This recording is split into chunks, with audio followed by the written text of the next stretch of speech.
At the beginning of the 20th century, New York City was no stranger to crime and mob activity. Police officers were in the pockets of crime families. Bootlegging and illegal gambling were booming businesses, and mob bosses ran the city.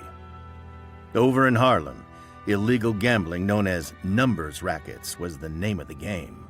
You know, the numbers racket is just a fascinating part of American history, recent history, really. It's essentially a street lottery. Yeah, they're similar to a lottery. What they are primarily is they were known in the black community. The top dog in the Harlem numbers scene was a far cry from the Italian-American mafiosos New York was famous for. Madame Stephanie St. Clair, a black female Caribbean immigrant, quickly rose through the ranks as one of the most successful policy bankers in history. She had a very loyal set of employees, and she supposedly was earning as much for herself as much as $250,000 a year at that time, which is just huge money in the 1920s. She became known as Queenie or Madam Queen. She embraced her nickname, using her wealth to seat herself next to the Harlem elites of the time. St. Clair did not conceal her occupation, nor was she ashamed of her chosen line of work. Her neighbors knew who she was and how she earned a living. In fact, her larger-than-life personality and extravagant lifestyle made her actually difficult to miss and a Harlem celebrity. One former 409 Edgecombe resident recalled that Stephanie St. Clair was just as fascinating as the building's more respectable residents. She remembers, quote-unquote, Stephanie St. Clair breezing through the lobby with her fur coat. She had a mysterious aura about her, and she wore exotic dresses with a colorful turban wrapped around her head. But as her wealth and success grew, so did the target on her back. And she was able to, cash in on that with her own investments and the like. And she became extremely wealthy by doing so. That being said, she also became a target. This is Mafia.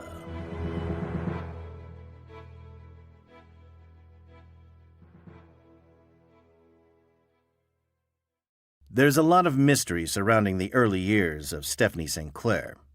While nothing is certain, it is believed she was born sometime around 1897 in Guadeloupe in the West Indies. LaShawn Harris is an author and an associate professor of history at Michigan State University. Some scholars and some journalists say she was born in Martinique. Others say that she was born in Guadeloupe. She had several siblings. She migrated to North America sometime in the 1910s, specifically Canada and Harlem. By the time she was 13, she was an orphan. And after saving up some money, she left her home in the Caribbean for work. Jeff Schumacher is the vice president of exhibits and programs for the Mob Museum in Las Vegas. She emigrated alone through New York to Montreal in 1911, and she was only 13 years old at that time. She was contracted to work as a domestic servant in a French household in Montreal. 5 years later, she moved to Harlem in New York City. Within Canada and also in Harlem, she may have worked as a domestic worker and perhaps worked as a seamstress before getting involved in the numbers racket. This is what we know about her youth, that, she was independent basically from age 13 on and was making her own way in the world. Stephanie St. Clair arrived in New York City right before a time known as the Great Migration. Elwood Watson is a professor of history, African American studies, and gender and sexuality studies at Tennessee State University. The Great Migration was an event where many millions of blacks from left the South and moved to the North, and in efforts of better opportunities as well. Now, they found obviously racism in the North as well, but it wasn't quite as blatantly violent as it was in the South on a number of levels as well.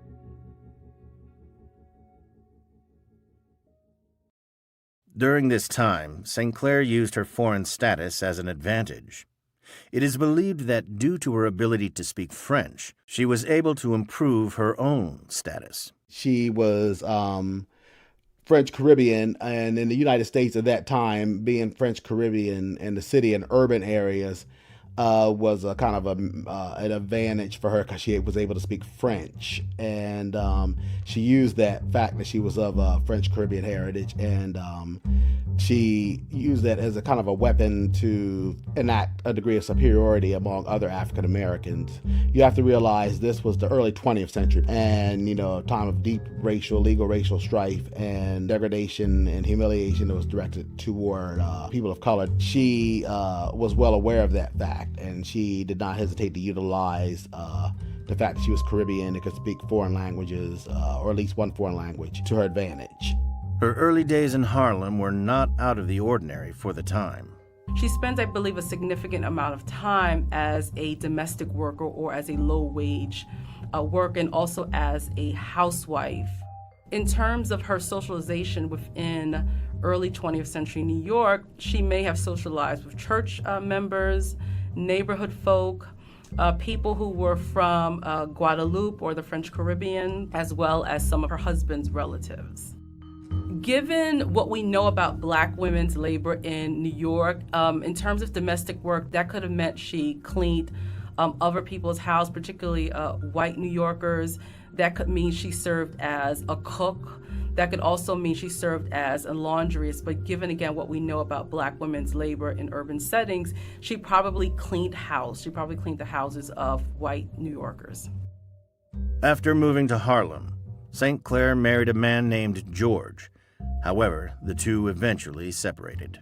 And we think that they married in a Catholic church in Manhattan, which suggests that they were both Catholics. It seems that both George and Stephanie never divorced, and I say this because on his 1947 death certificate, Stephanie Sinclair is still listed as his wife. There are several accounts of St. Clair being involved in other relationships, but like many of the events in her life, this is shrouded in legend and mystery. Eventually, St. Clair began to work as a policy banker, and it is here that her journey to infamy takes off. She became the leader of a local gang called the 40 Thieves that was an extortion and theft racket, and she pretty much invested $10,000 of her own money into what she called what we call today a numbers racket. Sometime in the early to mid-1920s, Stephanie Sinclair, who was probably in her mid-30s, established her numbers operation in Harlem. According to one newspaper article, Stephanie Sinclair, quote-unquote, after having made a half a dozen killings from lucky numbers at the numbers racket, became a banker, end quote. According to one journalist, Stephanie Sinclair came to America penniless, unable to speak anything but French, but possessing a keen mother wit which enabled her to amass a fortune in the policy racket. Another newspaper editorial may explain how Stephanie Sinclair obtained money to launch her numbers business.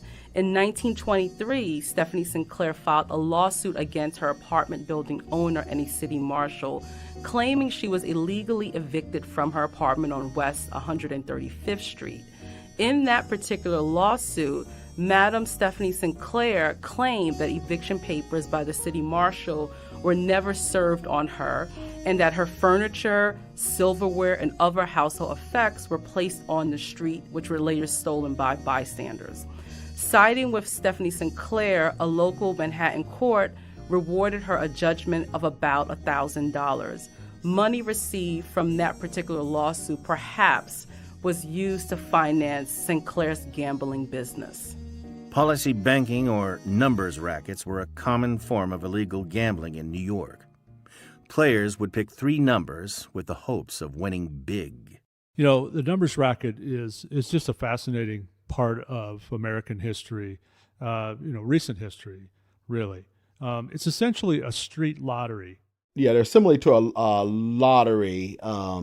What they are primarily is they were known in the Black community. For people, it was like a community pastime, like playing slot machines today, maybe. But it was also a chance of winning, chance of changing your life. if you hit the number, there was a very possibility that you'd have enough money to really move forward on something in your life. So what would happen is there would be numbers runners, and these numbers runners would go around the community, and people would give them the numbers they wanted to play that day. Typically, a 3-digit number would cost 5 cents. So you give them your 5 cents, and you'd say, my number is 456, and that number would be written down on a piece of paper, and then that would be taken back to the in this case, Stephanie St. Clair. The winning numbers were selected in a variety of ways. Sometimes from the results of horse races that day, sometimes stock market reports. They would look for different ways to randomly select the winning numbers. And then the winners would be paid off the next morning. So a winner might get $20 or $50, which was a lot of money in the 1920s in these working class neighborhoods. So at the end of the day, then the policy banker, so that's what Stephanie St. Clair was. She was a policy banker, as they called them. She would pay the runners, she would pay the controllers, the clerks, and the support staff a percentage of what they earned on a daily basis. So they were employers. This was a business, and it was an illegal business, but it provided employment to a lot of people in the community. In 1923, St. Clair invested $10,000 to develop her own numbers racket.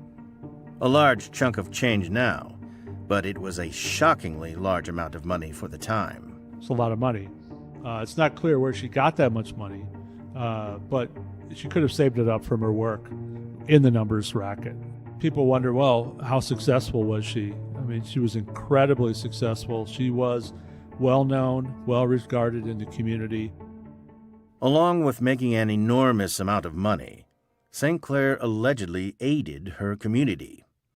She provided jobs to many of the people in Harlem and was rumored to have donated some of her wealth. Perhaps speculative, but perhaps generous. Stephanie St. Clair may have donated money to her local church. She may have donated money to a number of Caribbean mutual aid organizations. She may have loaned funds or money to friends and families, etc.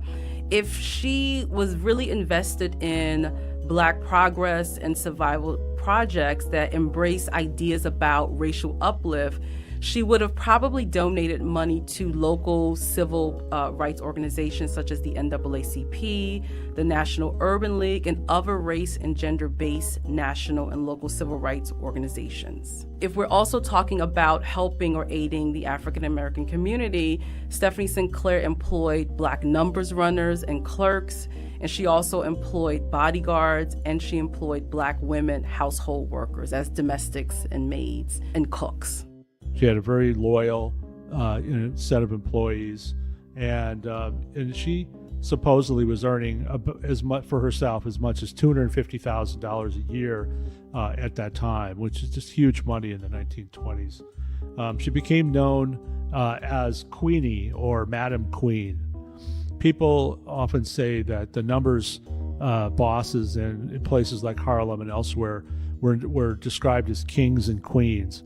And one of the reasons for that was not only were they providing jobs for people, but they also were philanthropists in the community. They often helped out nonprofits and other community groups, because they made a lot more money than everybody else. And so they were able to share in the proceeds. Business was booming for Stephanie St. Clair. She was quickly establishing herself as not only one of the most successful women, but one of the most successful Black women in Harlem. I was very successful and made her a very wealthy woman, so she was extremely wealthy and for the time period. And I think she, upon her retirement, she had about $700,000. I'd say about almost better part of $500,000 back then because of wise investments, and that was we're talking about the 1930s. So by today's standards, we're talking about what, almost 70, 80 years later. So we're talking about probably what, $2 or $3 million, the equivalent of that would be probably today. Maybe even more. A policy banker like Stephanie St. Clair was seen in very high regard in the community because this was a person who employed people. It was a person who gave you a chance to win money, and they needed to have a good reputation. So they, weren't too many crooked policy bankers because if they lost people's trust, then people wouldn't buy numbers from them. anymore. It was also considered like a victimless crime, right? It was, there was no violence, there was nobody was getting hurt. But sometimes the police still frowned upon it, and numbers runners would be arrested. And also, the bankers frequently had to arrange regular payments to judges and police in order to continue operating. That was sort of part of the business arrangement. Her success was reflected in her lifestyle. With the fortune she was making, she was able to move into a prestigious Harlem apartment, where her neighbors included some of the most influential black intellectuals, writers, and race advocates of the time. She lived in the most fashionable building in Harlem. It was famously 409 Edgecombe Avenue, which was the same place where the famed philosopher and writer W.E.B. Du Bois lived, as well as Thurgood Marshall, who would go on to become a U.S. Supreme Court justice.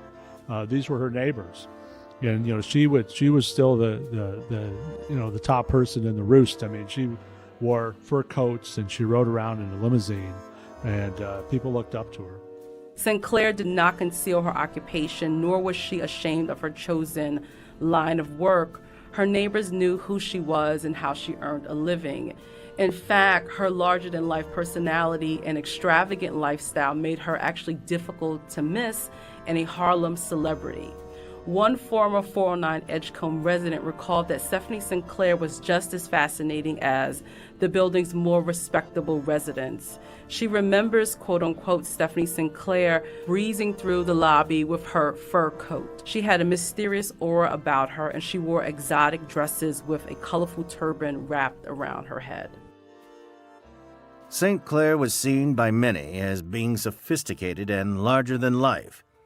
She was also known to be incredibly arrogant, with a quick temper.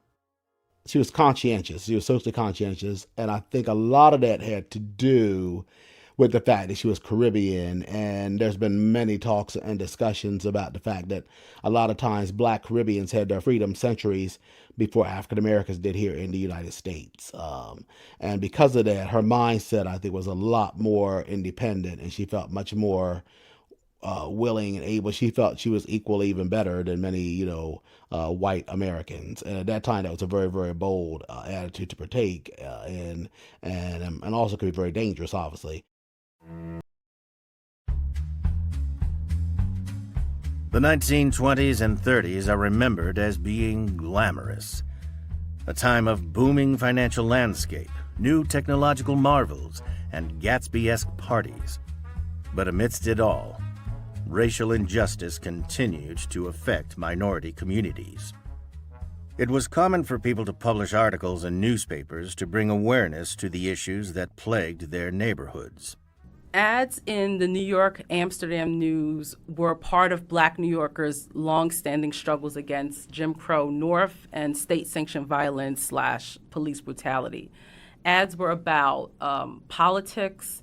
They were about Black immigration and naturalization. And many of those ads were about police home invasions, Black women's often invisible encounters with police brutality, as well as police corruption within the city, meaning cops who participated in vice and crime. As a Black woman living in Harlem, Stephanie St. Clair witnessed plenty of injustices against her community. She was known to be outspoken against racial injustice and published articles in local newspapers about police brutality. St. Clair did not hesitate to denounce what she saw and felt were violence and mistreatment of Black citizens at the hands of law enforcement. She would place prominent ads in cities' newspapers and informing Black citizens of their legal and constitutional rights. St. Clair repeatedly called out injustices being done to the Black community. When her demands for acknowledgement went unanswered, she took up a new angle. She began to run articles about corruption in the New York Police Department. This caught their attention, and police officers did not take too kindly to St. Clair's public call-outs. Because of this, many law enforcement agencies were upset with her and took it as an affront, and they kind of saw her as very arrogant and use the term uppity in the black community. That was seen as a very offensive term. It was basically a lot of the whites would use that term toward people, blacks, who felt they did not know their place. Stephanie St. Clair was targeted by the police.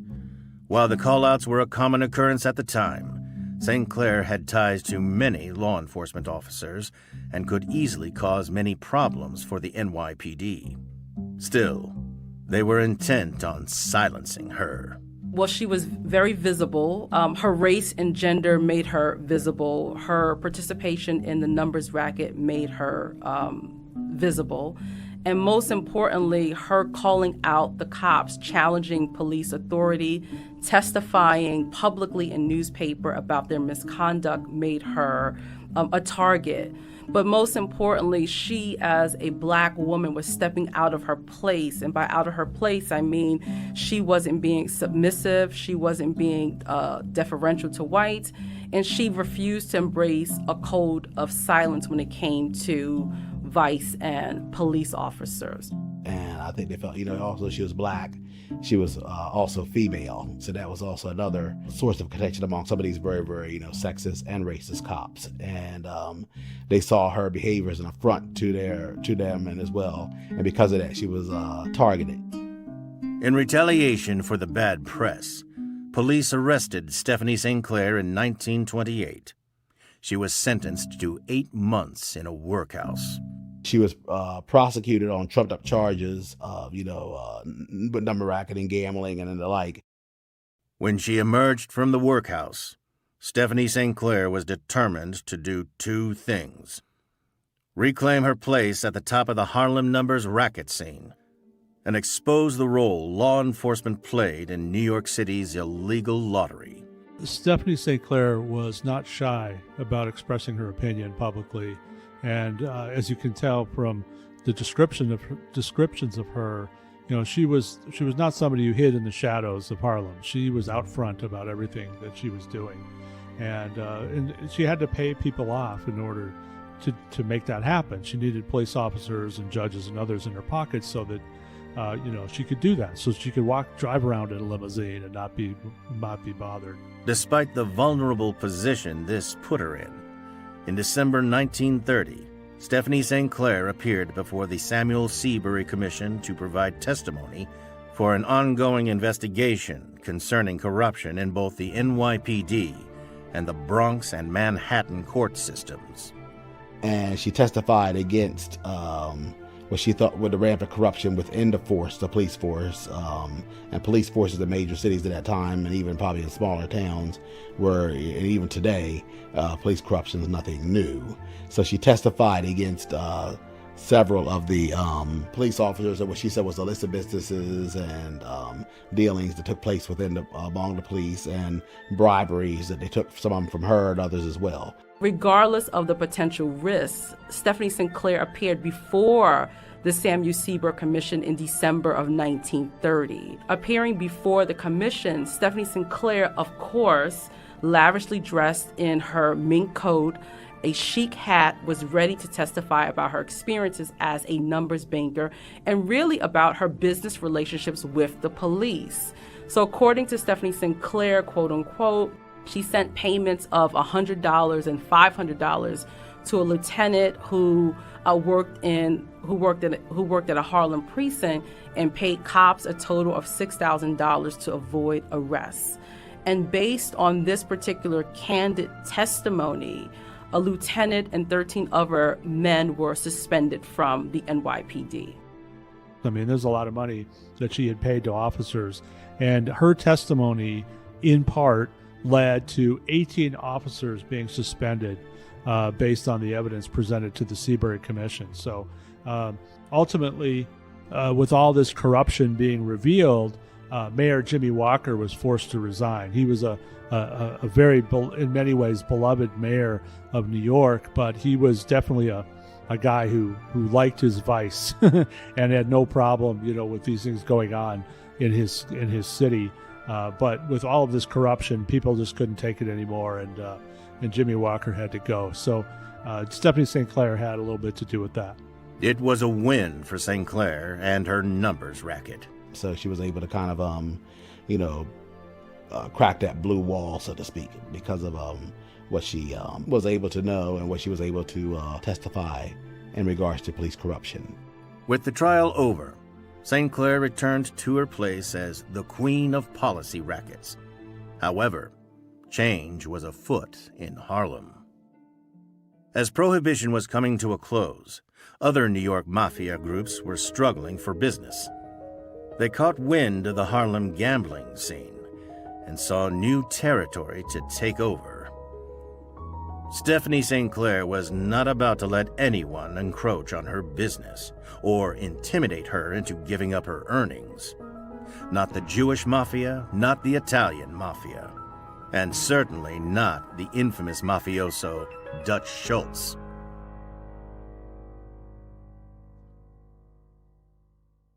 In the next episode, as large New York crime families begin to enter the Harlem crime scene, Stephanie St. Clair stands her ground to hold on to her empire. They're attracted to the numbers racket as early as the 1920s. I mean, by the 1930s, we start to see kind of like the big fish, like Charles Luciano and others being attracted more to Harlem's numbers racket. Stephanie St. Clair's biggest rival was Dutch Schultz. He would primarily, if you did not pay for protection laws like that as well, we murdered people, a lot of the black numbers runners up in Harlem who did not provide, protection money and did not want to give over their, or at least part of their profits to him. St. Clair had a solid operation running, and she was not about to let anyone come between her and her business. Stephanie St. Clair was somebody they could not intimidate. And, and she certainly fought fire with fire. She declared famously, quote, "I'm not afraid of Dutch Schultz or of any other man living. He'll never touch me." This has been Mafia. Got guys with me, I'll eat your f***ing eyes out of your head. Why don't you I give it loyal as a mother. Frank Catania this weekend? I think I'll balls the size of cows.